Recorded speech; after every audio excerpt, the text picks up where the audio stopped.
Recently, at a Shippensburg University School Study Council, an overview of the classroom diagnostic tool was presented to administrators.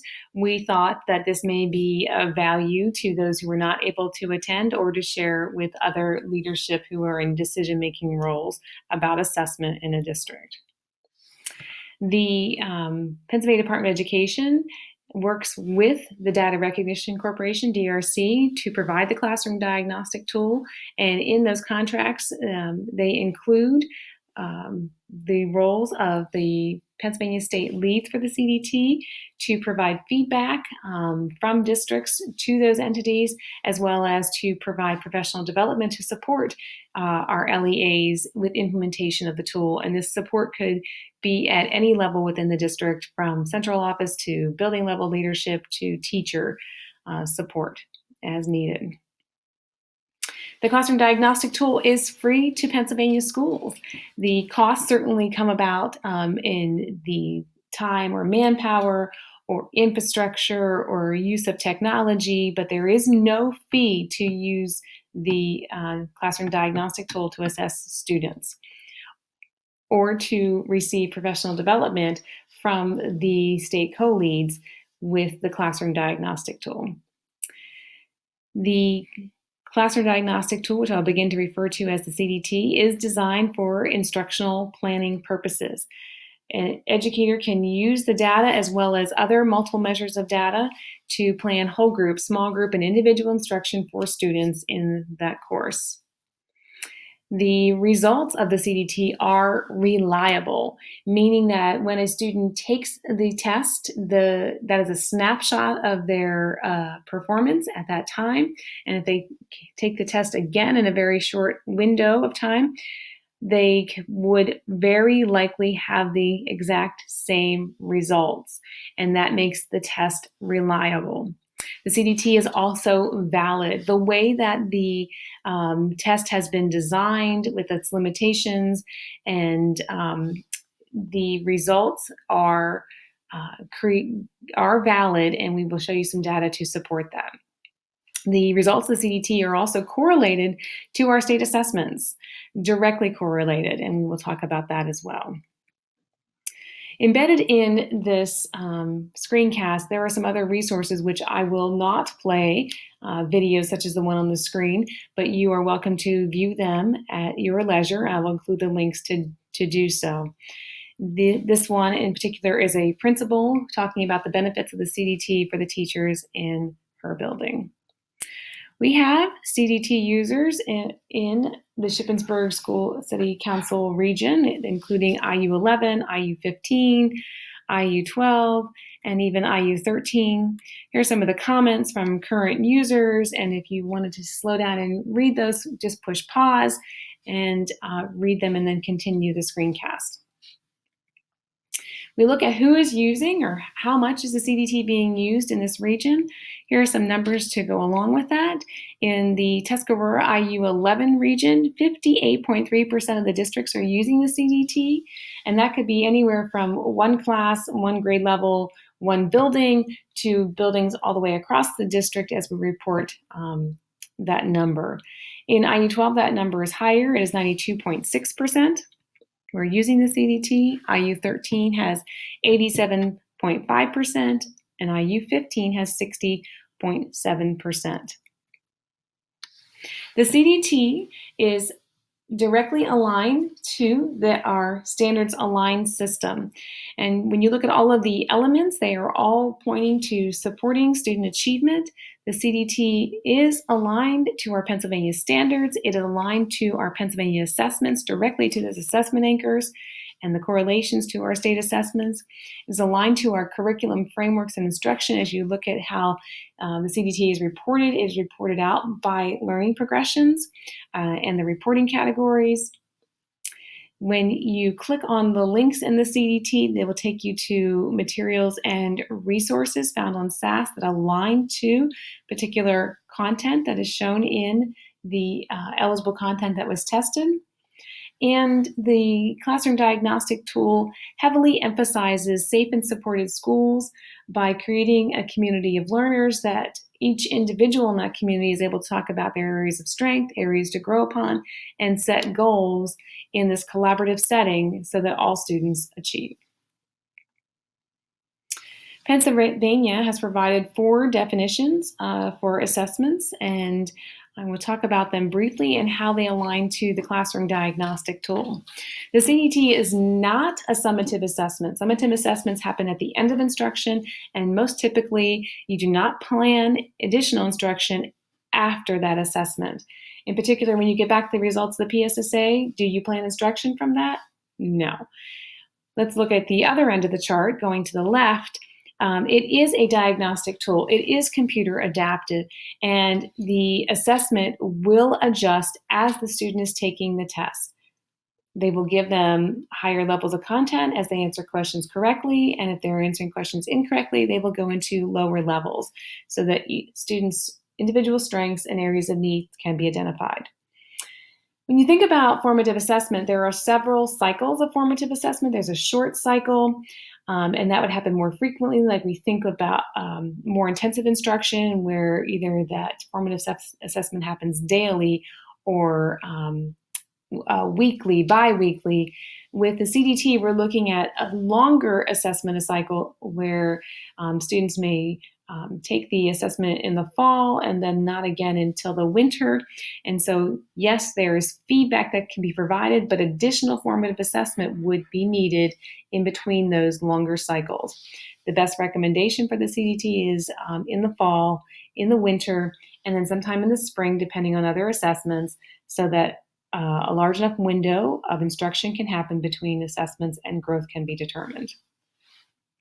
When you think about benchmark assessments, they are tests that have been predetermined that all students will see all the same questions to see if they are meeting that grade level or course expectations. And with the CDT, yes, the grade level content is highlighted and how the student performs can be compared to that, but there's additional information as far as how are they doing with below grade level or above grade level content as well, because it truly is more of a diagnostic than a benchmark assessment. So the CDT is now available for grades 3 through high school. It is completely online. The items are multiple choice. The window for assessment is open all year, but there is a strong recommendation from the psychometricians, DRC, that really 3 times is the maximum number of assessments that you would want to give, even though you are allowed to give up to 5 times a year. And other decisions as far as how often and who should be receiving the CDT are made at the local level, because that window is open year-round. There is real-time reporting. As immediately as students finish on the screen, there is reports that have been set up for the student, but the teacher can then go into the system and look at additional reports. The reports are all dynamically linked to curriculum resources in SAS, and as SAS has been repopulated and evaluated and old items removed, that is becoming much more robust and evolving continuously. The CDT is a computer adaptive test, and so when you think about what that really means, it's similar to the high-low game. When the CDT is given to a student, it is predetermined what grade level, what course content they will receive, but as soon as they begin to answer, the computer is trying to find their upper limit, and if needed, go into lower limits to find that as well. So as students answer a question correctly, the computer adaptive test engine, the CAT, will give them a question at a higher level. Depending on how that student answers, it will make a decision to go even higher or in between the two to find out where the student's strengths actually lie. There are assessments in the content areas of math, science, and literacy, and you can separate literacy into reading and writing. The writing really looks more like the grammar portion of the PSSA, so keep that in mind. It is not short answer or an essay. Each CDT assessment has between 48 and 60 items, and it should be completed in 45 to 90 minutes. Now, we do hear that there are some students who take much longer to complete the test, and they may be very careful and cautious as they're answering. They may be using all of their strategies that is allowing the test to go into their upper limits, and with that strategic thinking, it is taking them a bit more time to complete the test. We do have recommended test times that we have charted out, and when students are taking much longer than those recommended times, we encourage teachers to have a conversation with them that they're going to be tested on content they haven't been taught before. Take some of that pressure off. If they don't know it within a minute, move on to the next one. Students can finish in shorter sessions than what's recommended there also. The test can be spread out over multiple days. They don't have to take that all at one time. There are ways to work around and make the test best fit what students are able to handle in a testing session. When we're looking at the way the CDT has been designed, it was created to align specifically to the Pennsylvania Core Standards and Assessment Anchors, just like our PSSA and Keystone tests were created. This is the exact opposite of backward mapping of the alignment test that is done by other products out on the marketplace. They will create an assessment and then align it to a PA standard and assessment anchor, as opposed to creating an item that was specifically aligned to a standard and assessment anchor. Another fact is Pennsylvania educators are involved in every step of the way. Once those items are created, the PA educators are gathered from across the state. These are people who are using the CDT and all on a voluntary basis, and they set the benchmarks. They review every item. They review the field test data on every item. They vet the links to the resources in SAS, and they are continuously providing feedback, and that feedback has promoted change in the CDT. You do not see that with other tools on the marketplace. The CDT is developed and managed by DRC, a data recognition corporation, just as our PSSA and Keystone assessments are as well. The same software that is used for the online PSSA and Keystones is used in the CDT.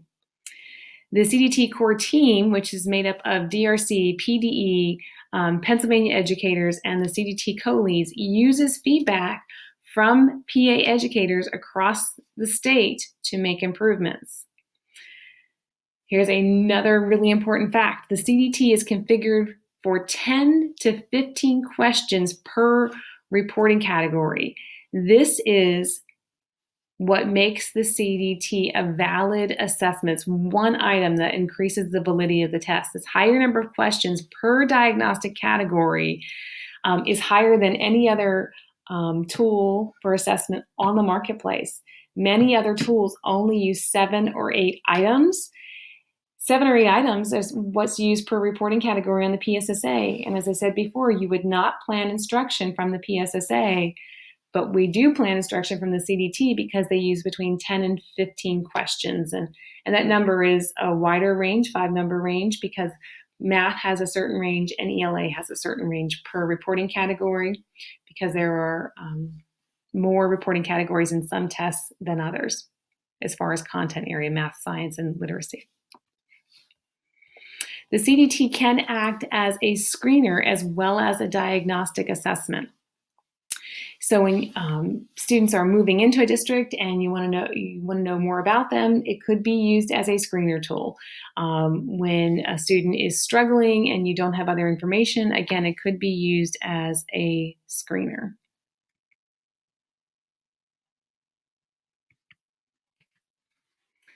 The CDT was originally created in school year 2010-2011 to support teachers aligned in classes, teaching classes aligned to the Keystone exams. So it started off with content in math, reading, and science for grades 6 through 12. It was computer accessible at that point, and there were some hardware and bandwidth concerns, and there wasn't correlation data. This is when it first started. skip forward to where we are now in 2016, 2017, it has now expanded to include grades 3 through 5, as well as the grades 6 through 12 content. They've added the writing and composition content that was not there previously. The CDT can be used on multiple platforms, so Chromebooks, iPads, laptops, whatever it might be, they are able to use that.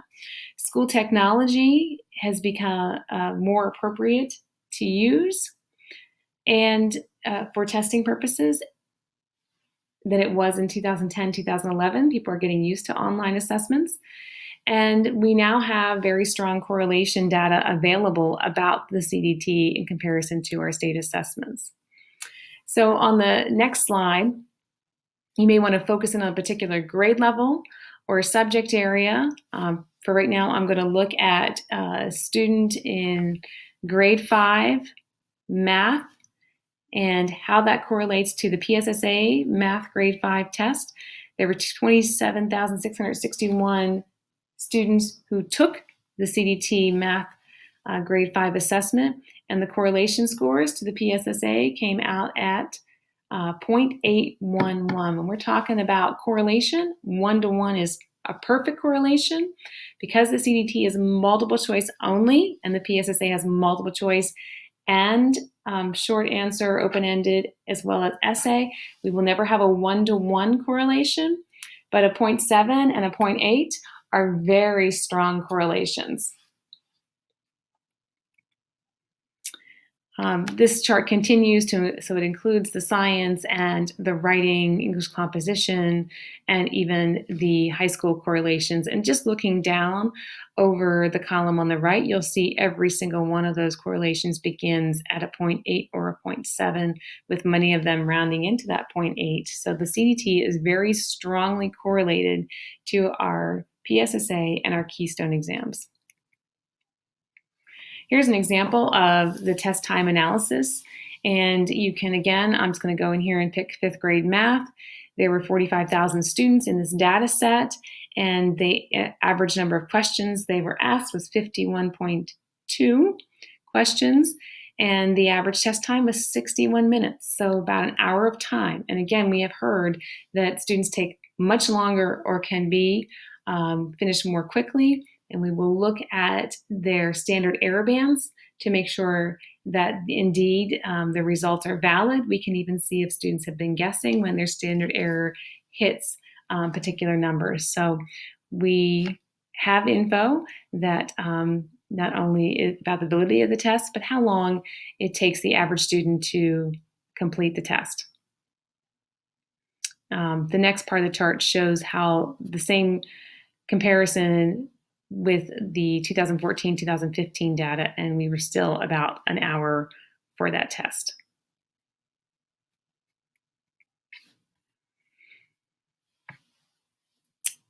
The classroom diagnostic tool is available for math, ELA, reading, which includes the reading and writing, and science. And then into the Keystone exams, we have a classroom diagnostic tool assessment for Algebra 1, biology, literature. Remember, it was originally created for Keystone exams, so there happens to be content in there for Algebra 2, chemistry, geometry, and English composition at the high school level as well. The CDT assessment cycle is really important to remember. It is great that we can collect assessment data, but it is what we do with that data that matters. And this cycle is continuous. The process never ends. We begin with assessment, but we need to analyze the data.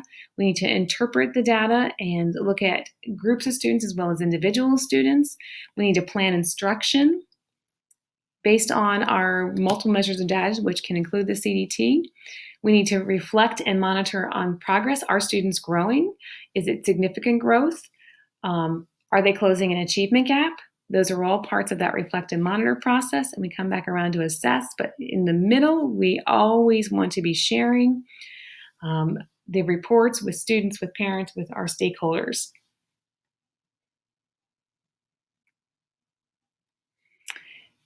What reports are available to the teacher immediately after students finish the CDT.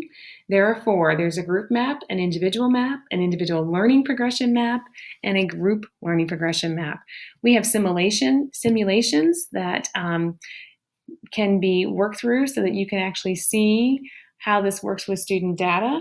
We absolutely love to come in to support districts once they've collected the data to help them interpret their actual student data. Here's a quick snapshot of what these reports look like. This is a group diagnostic map, and each of these dots represents a student. And when I hover over that in the live reports, each dot will have a student's name and their score, and we can see very quickly how the whole class is performing. Early on in the year or in the course, most of the students should be in this red area or on the lower bands of green because they haven't yet been taught the content. And you can see in the map there's an overall score, and then each of the reporting categories happens to be for grade 4 reading is here, and students will have a score in each one of those columns.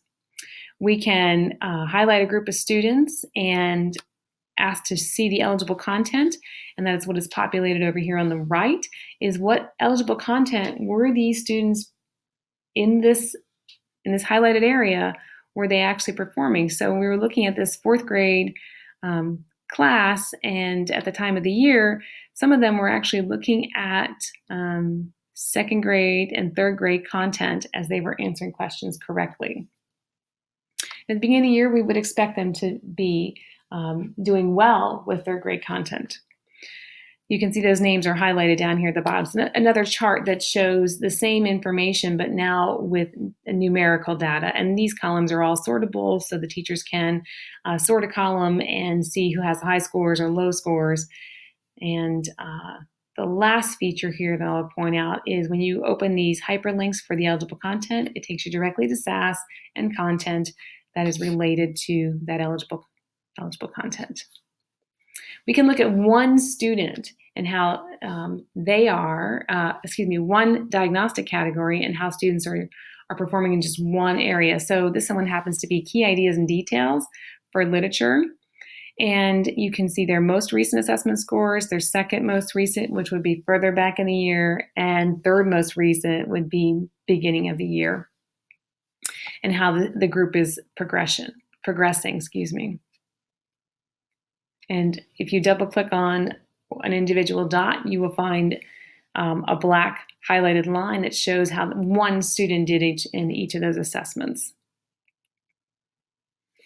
We also can look at an individual student in the diagnostic map. So this is an individual diagnostic map, and it's of one student in the same content, and how is the student performing? And I can see their September scores are in the gray, their February scores are in the black, and then in May, their scores are in the white, and I can see the students' growth over time.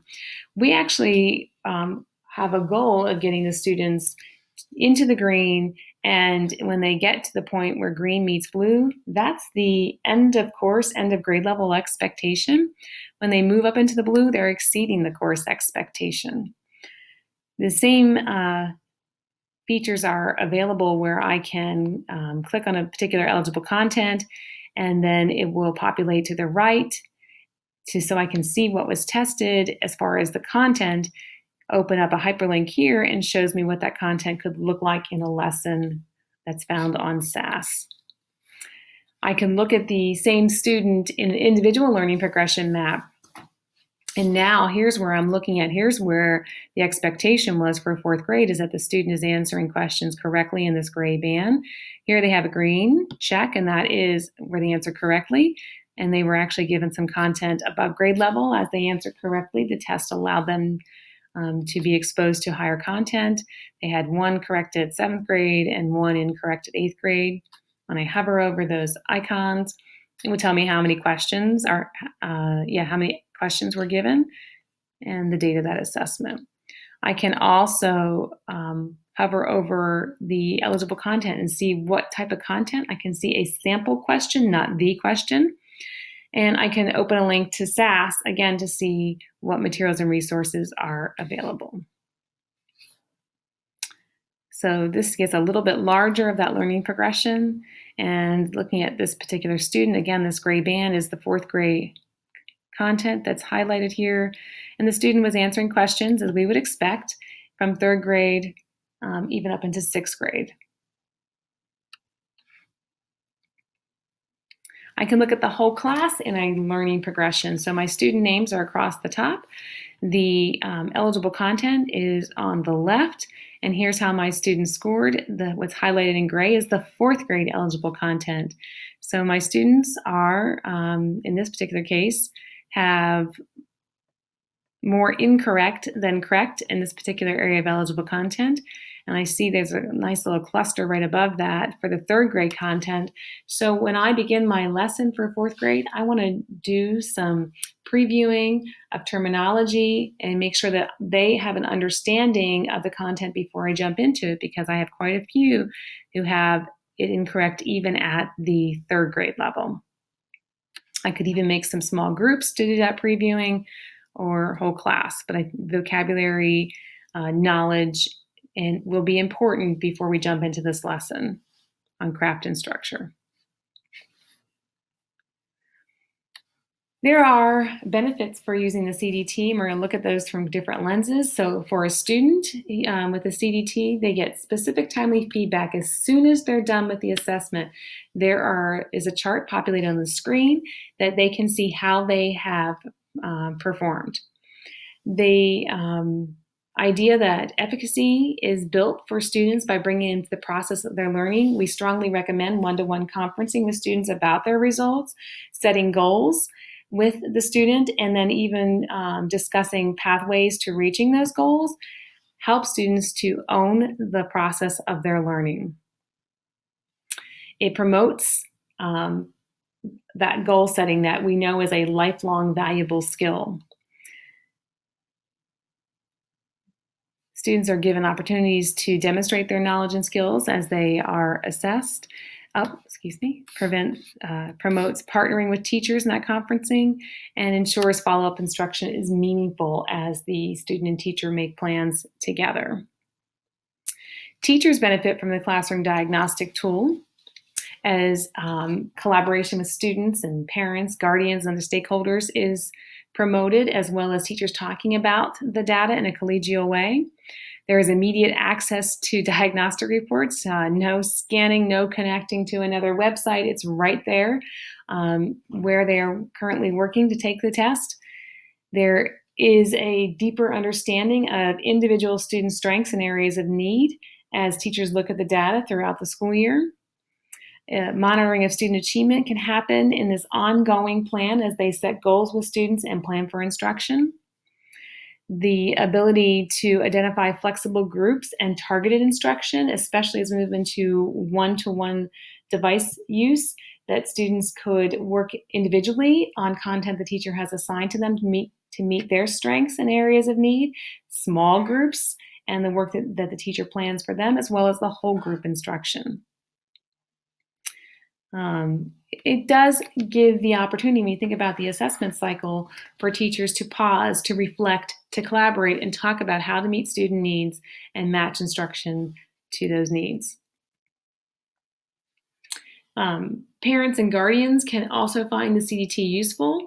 We have had districts print off or share electronically the individual student maps so that they can have collaborative conversations about how a student is progressing and their specific areas of strength and areas of need. This comes in very handy when you think about mass customization, students with IEPs, parent-teacher conferences, when you really want to bring the parent into those conversations about how the school is meeting the needs of students. The visual format is very helpful when we're looking at the color bands in particular to see where a student is and what the goal is for them to reach until the end of the course. The parents can also access the information that's linked to SAS, and there is that partnership building that happens as we involve parents in their students' learning progress. From an administrative standpoint, This tool, this free tool, provides teachers with diagnostic information about their students. Diagnostic testing does take time. It takes even longer when one teacher is assessing one student at a time. Because of the computers, it makes the assessment process go much faster to be able to have very specific information to guide instruction. It promotes shared leadership and the administration is part of the school culture. Think about students are setting individual goals, teachers setting goals for their classes, for their groups of students. Even principals can be setting student achievement goals and use the CDT data to help monitor progress toward those goals. The CDT can help design future professional development plans. As we begin to look at results and have had discussions with districts, gaps in resources, gaps in teacher understanding, gaps in understanding of pedagogy that's needed to reach those expectations begin to appear, and then we close the gaps with the professional development and that is aligned to what we're seeing in the results of the CDT. And administrators also have access to the student reports immediately. To get started with using the CDT, there are step-by-step guides, and that typically begins with contacting DRC, looking at your infrastructure to see what is in place even before assessment can begin as far as bandwidth and servers and devices that are available and need to be configured for use of the CDT. There's a video with advice in getting started that you can look at your discretion. We have created implementation plans that are very detailed to help you through every step from preparation to installation to initial implementation all the way through to sustainability. Each of those stages outlines the resources as well as the roles of what the principal will be doing, what teachers would be doing, what a technology coordinator might be doing for each stage of implementation. And implementation happens over several years. It's important that you get it right, and you know the weight on a building administrator to get it right, or a district administrator. So there's this section of what happens before the CDT happens or is used, in that there's an understanding that is built in using the tool between administrators, teachers, students, what they're going to do, how they're going to do, what's their plan, what is our technology, what will we do with the data, how will we share that with students, how do we get students to buy in, how do we get teacher buy-in. And then once the CDT has been given, there is the next step, which is super important. What do we do with the data? How do we analyze the data? How do we plan for conferencing? How do we plan for instruction? And there are professional development modules that have been created. There are 8 that have been used for some time that take us up through initial implementation, and we continuously create more professional development modules as we delve deeper into full implementation of the CDT and the supports that are needed, especially with the changes brought about by the PA core standards and the instruction that needs to be aligned to that to help us reach the expectations of student achievement.